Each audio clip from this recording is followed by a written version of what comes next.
Hello, and welcome to our program, Where God Weeps, a program in which we speak to church leaders from all around the world about the situation of the Catholic Church, particularly where she is discriminated against or suffers persecution.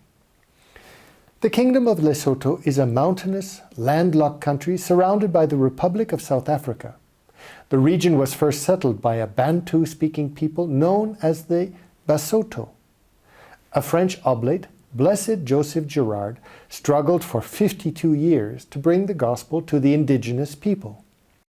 Faced with indifference and scorn, Father Gerard won his first Basotho catechumen only after more than 2 years of prayer and teaching. Today, Christianity is practiced by approximately 90% of the country's population, of which 45% are Catholic. To tell us more about the Church in Lesotho, it's my great pleasure to welcome His Excellency Bishop Joseph Mopeli Sephamola. Welcome, Your Excellency, and thank you for being with us here today on our program. Thank you very much, Mark. I'm also very pleased to meet with you and to be on this program.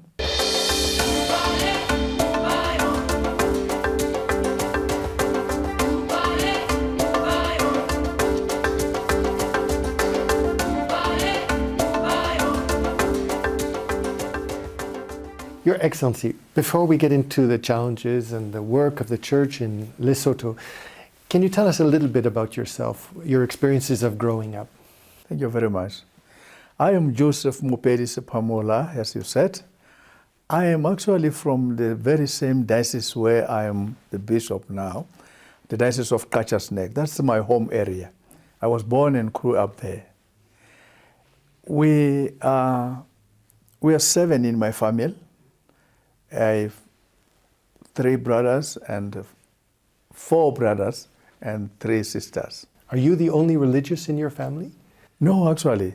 My immediate brother is a religious too. Ah, very nice. We belong together to the congregation of the Oblates of Mary Immaculate. So your faith came from your father, your parents and your grandparents.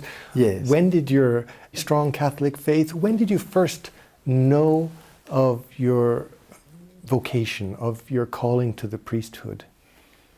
When I was at the primary school, in my mission, my home mission, my mission is St. Francis, I used to like the Easter services. I will follow them. I think that's where maybe my vocation came from. When I see the priests coming with the altar servers, I will admire them. So already God had planted a seed very young in your heart. I think it came from that. And there was no doubt. From that moment on, you were on a path, and at some point in your youth or did you think, no, maybe not, I'll go and do something else? Yes. There was one time when I thought, even when I went to novitiate, that was there. I even talked with my spiritual director. I told him that I came here, I really love to be, an oblate and a priest, but also there is something in me now which is saying, well, maybe you try something else. I remember him saying, that is fine. I thought maybe he didn't understand what he was struggling with. But he gave you the freedom to go. Yes. He and said, then, no, it's okay. He said, think about them both. And the freedom to come back. Your Excellency, when you were called to be a bishop, was this a shock for you? How did you feel when you got the call? That one was a great shock. I couldn't believe it. That one was a shock. Did you want to refuse? You said, no, not for me. I did, actually. I tried to talk with the nuncio at that time, and even when he mentioned my diocese, I told him, I said, actually, that's where I come from. Then he said, yeah, it's Pope Francis who is asking you to be in charge of that diocese. Is it difficult to be a prophet in your own country? In a way, yes. But maybe on the other hand, then it's okay. Like, these are the people you understand them, and you know their thinking, somehow the expectations, even though it's still difficult, like, to meet them. So it's like, maybe it's 50-50. Your Excellency, you're an oblate, Father Gerard was an oblate. Yes. Do you seek his inspiration in your vocation story, in your mission, Do you seek his inspiration as a guide for you in your work of evangelization in Lesotho? Very much so. Very much so. In your introduction, rightly you mentioned that my country is a mountainous country, but my diocese is the most mountainous part of it. And Father Gerard, when he first came, it was very difficult for him. Everything, traveling around, learning language and culture and all that, it was not easy. And this brings a lot of inspiration to me to say this man managed with so much difficulties. Whereas for me, this is my country, this is my people, this is my situation. I grew up in it, difficult as it is. So really to answer your question straightforward, Father Gerard has been a great inspiration to my ministry and to my vocation. His work was clearly first evangelization. Yes. I think after 2 years only after 2 years, could he achieve a first catechumen, and he worked 52 years in this area. The people of Lesotho are traditional, many at that time and still today are traditional beliefs. Yes.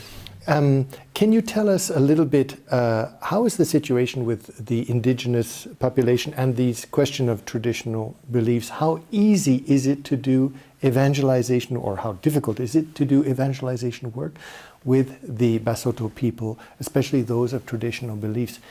And perhaps before we can you explain just a little bit what we understand by traditional beliefs?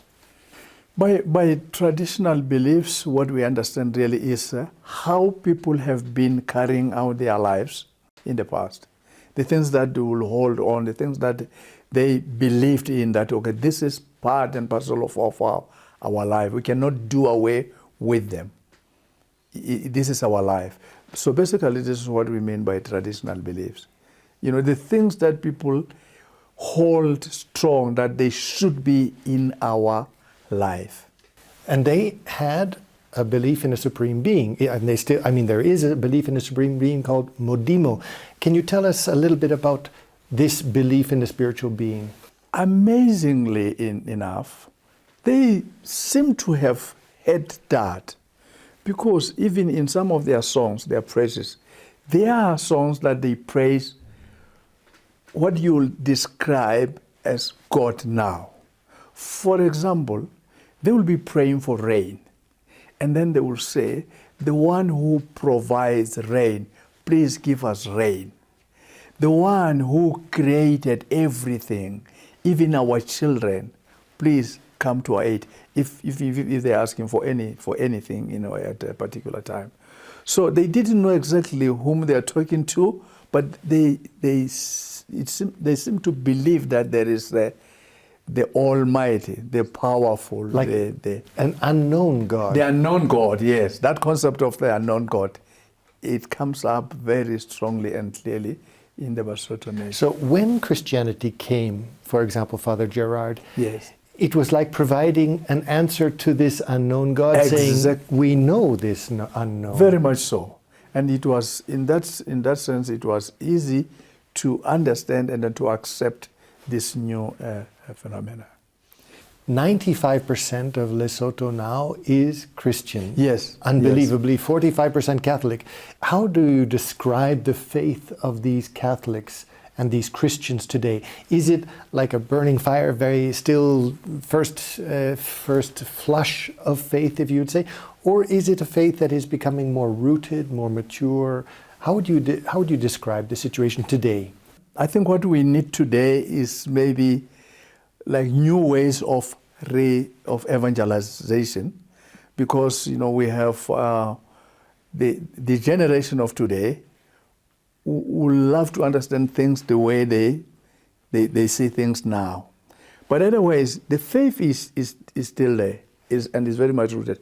Because even those who are not churchgoers, when it comes to faith, when it comes talking about God, you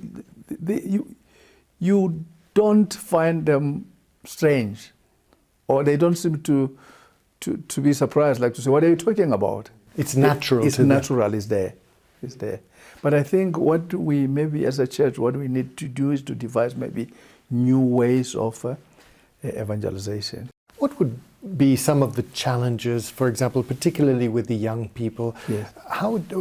What are the challenges, and how do you work in these new, all of these new environments with digital media, social media, all of these things which are coming in and bringing influences which perhaps previous generations didn't confront? Yes, I think that's where the big challenge is. And maybe the one way of dealing with that, because we also have new young priests who somehow understand better the language and than us old ones. Yes, and the culture of our young people. So I think they can help better there. Because like you talked about technology, this digital gadgets and all that, and to be able to communicate with these young people, that will be very helpful. To use the new means of yes, technology. Yes.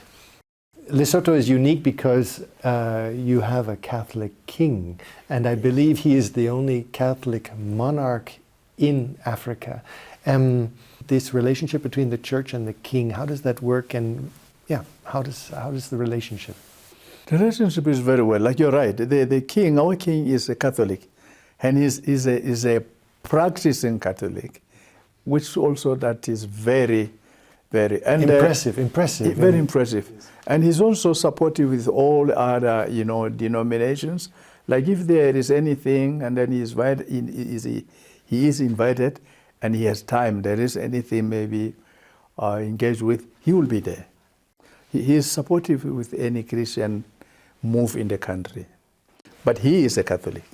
Your Excellency, I would like to turn now to the challenges of some of the challenges in the country of Lesotho. Yes. Lesotho is as you have mentioned, a very mountainous and barren country. It is. Most of its 2 million people live in rural areas where 85% eke out a living from agriculture. Can you tell us a little bit about the context of poverty and how the church is working, also trying to help the poor? The level of poverty in my country is very high.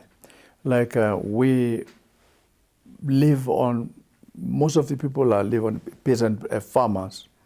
But then the land is eroded. And now, of late, the question of climate change also had a very negative impact to the agriculture. So what we produce is very little. But people are still, they have not given up. They are doing their best to survive. And it's still keeping us going. Though in the past we used to produce, and even we were able to export some. But what happened then in between then and now? Is it because the land has been eroding? Yes, mainly it's because of that. Yes. Soil erosion. Soil erosion, and then is very little now of a good harvest. And you mentioned climate change. How do you see this practically in the day-to-day, the impact of climate change? It's really bad. For example, last year, even the other year, I'm afraid we are going to experience the same this year. People will, this time in Lesotho, this is time now people begin to plow. And the rains came. They were very heavy. It was just after people have put their seeds in the soil. And almost everything was destroyed. And it stopped for a while, and they started again. And those who managed, they managed even to harvest something.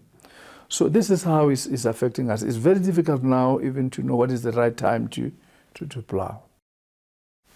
A product or a byproduct of this difficulty with the agriculture and the poverty in general is the young people are leaving. Very much so. Can you tell us what's happening and where are they going? And can you do anything as a church to try and keep the young people in Lesotho? Yes. In Lesotho itself, those from the rural place, I come from the rural place too, they think in the urban areas life is better there. So they go there. But many of them go to South Africa with the hope that there will be something better. They think there are green pastures over there. So yes, that is one of our big challenges when it comes to our youth. Is there any way to try and keep the young people, I suppose, when they're confronted with simple economics, there's not a lot you can do, they just go. Yeah, yeah. I don't know, but is there some programs that the church is trying to run to keep the young people, or how do you try and respond here? There are some programs, like also get help with the Caritas and these other church organizations, but it is really on a very slow scale, if I may put it that way, and maybe even to sustain them, maybe it doesn't go long, and then they'll just, leave the country, and still go. Yes, that one we are still struggling with it very much as the church, to try to maintain. To keep your young people. Yeah. Another challenge is HIV/AIDS. Yes. Which for many of us in North America and Western Europe, HIV/AIDS is something that we almost consider to be, a serious illness, but nonetheless medication, and it is treatable. But in Lesotho, this is not the case. Still, fully 25% of your population are affected by HIV/AIDS. Can you tell us about the situation, and why is the rate of HIV/AIDS still so high in Lesotho? I think this is my perception now of it. I think the question of poverty comes in very strong in it. I think that contributes a lot on the scale of HIV/AIDS. And maybe what also make us hit terribly like that, probably when the thing started, when we started hearing about HIV and AIDS, I think Lesotho didn't really take it serious. Lesotho maybe thought, no, this is something very far from us. So I think that was one of the reasons why we were hit so badly when now it comes. At first we thought, no, this is too foreign. It cannot come to us. I think so. And yet, in many countries in Africa, the church now is really on the front, and has been for throughout the whole history of HIV/AIDS, the first responder to the populations in providing not only pastoral and spiritual care, but also in many regards medical support. Can you tell us how the church is working as a first responder in the question of HIV/AIDS?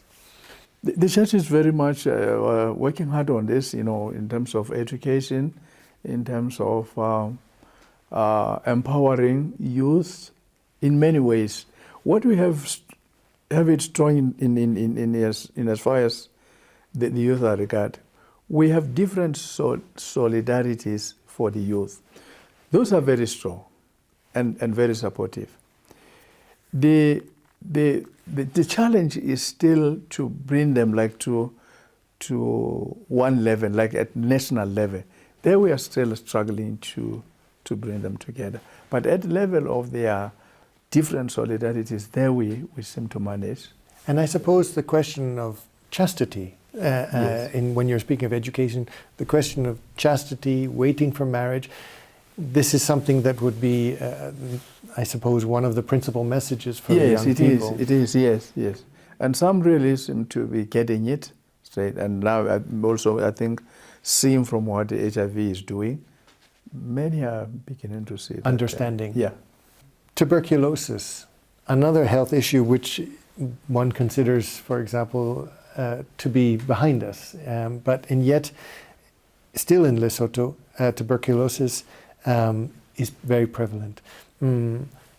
Again, why? And are there areas here that the church can provide care?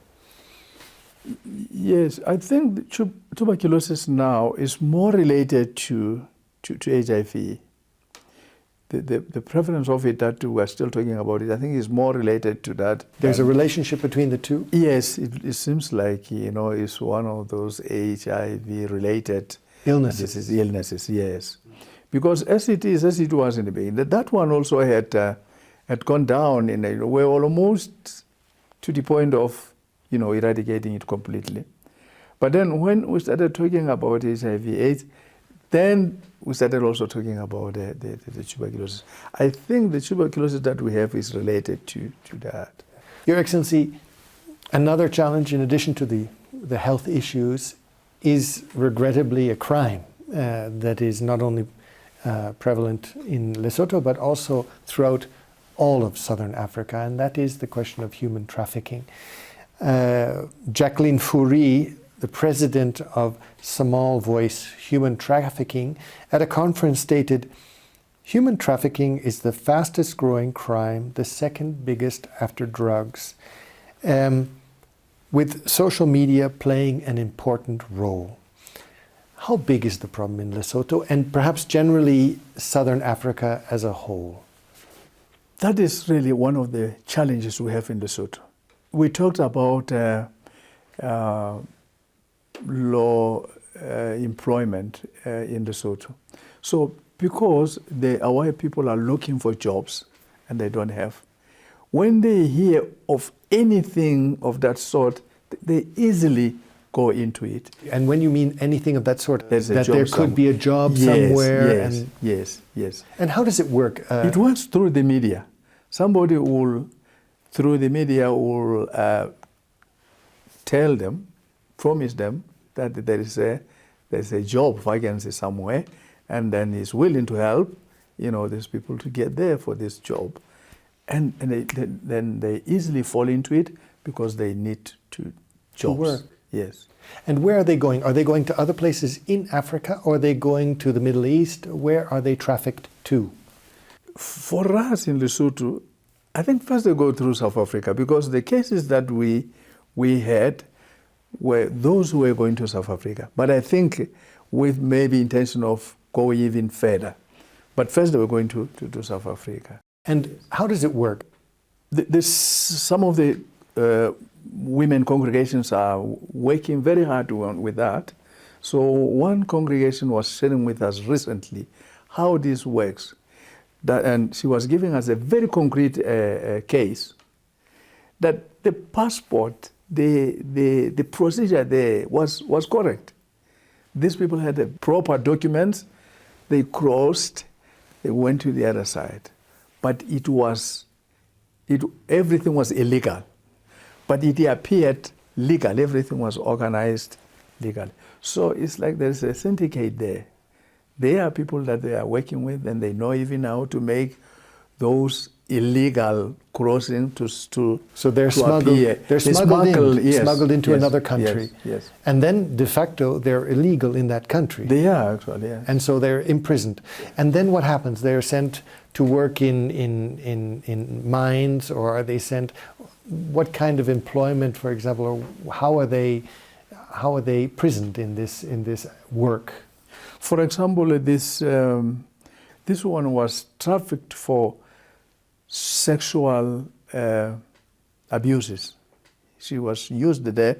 She got there, and then the person who invited her was normal, and he was given, "Oh, this is your job," and he was just meeting with different people that she didn't even know. She was prostituted. Yes, she was prostituted. Yes. And she could escape? Yes, luckily she got escaped. What are some of the joys? What are some of the joys you see in the day-to-day in the faces of the people? How would you describe, and what are some of the joys of life in Lesotho? Some of the joys that we experience in Lesotho is the resilience that people have. They don't seem to get discouraged with or even these things that they are beyond their powers, like of climate change and all that. They still do it as if it's normal. These are some of the things that really are encouraging.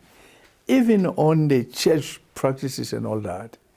For example, the same plenary we are having here, we had it in Lesotho in 2016.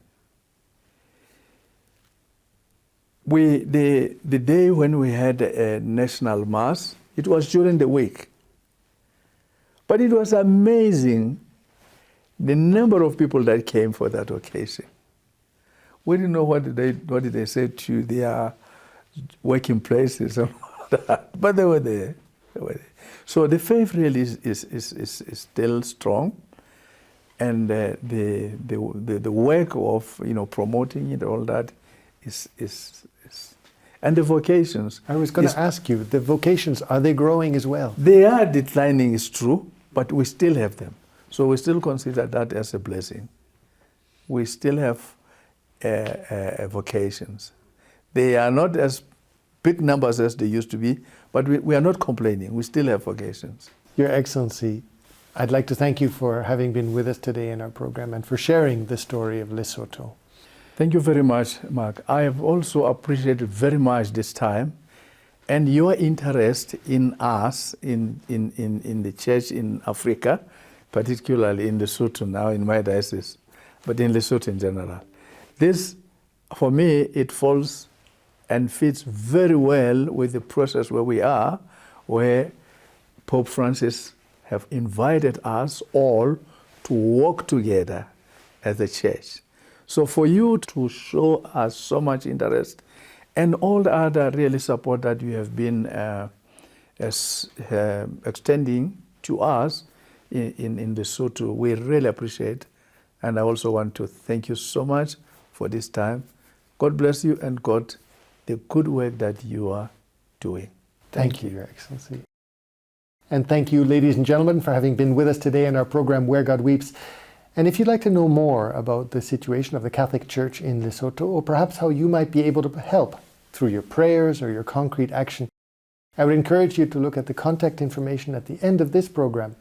And we look forward to seeing you next week. Take care.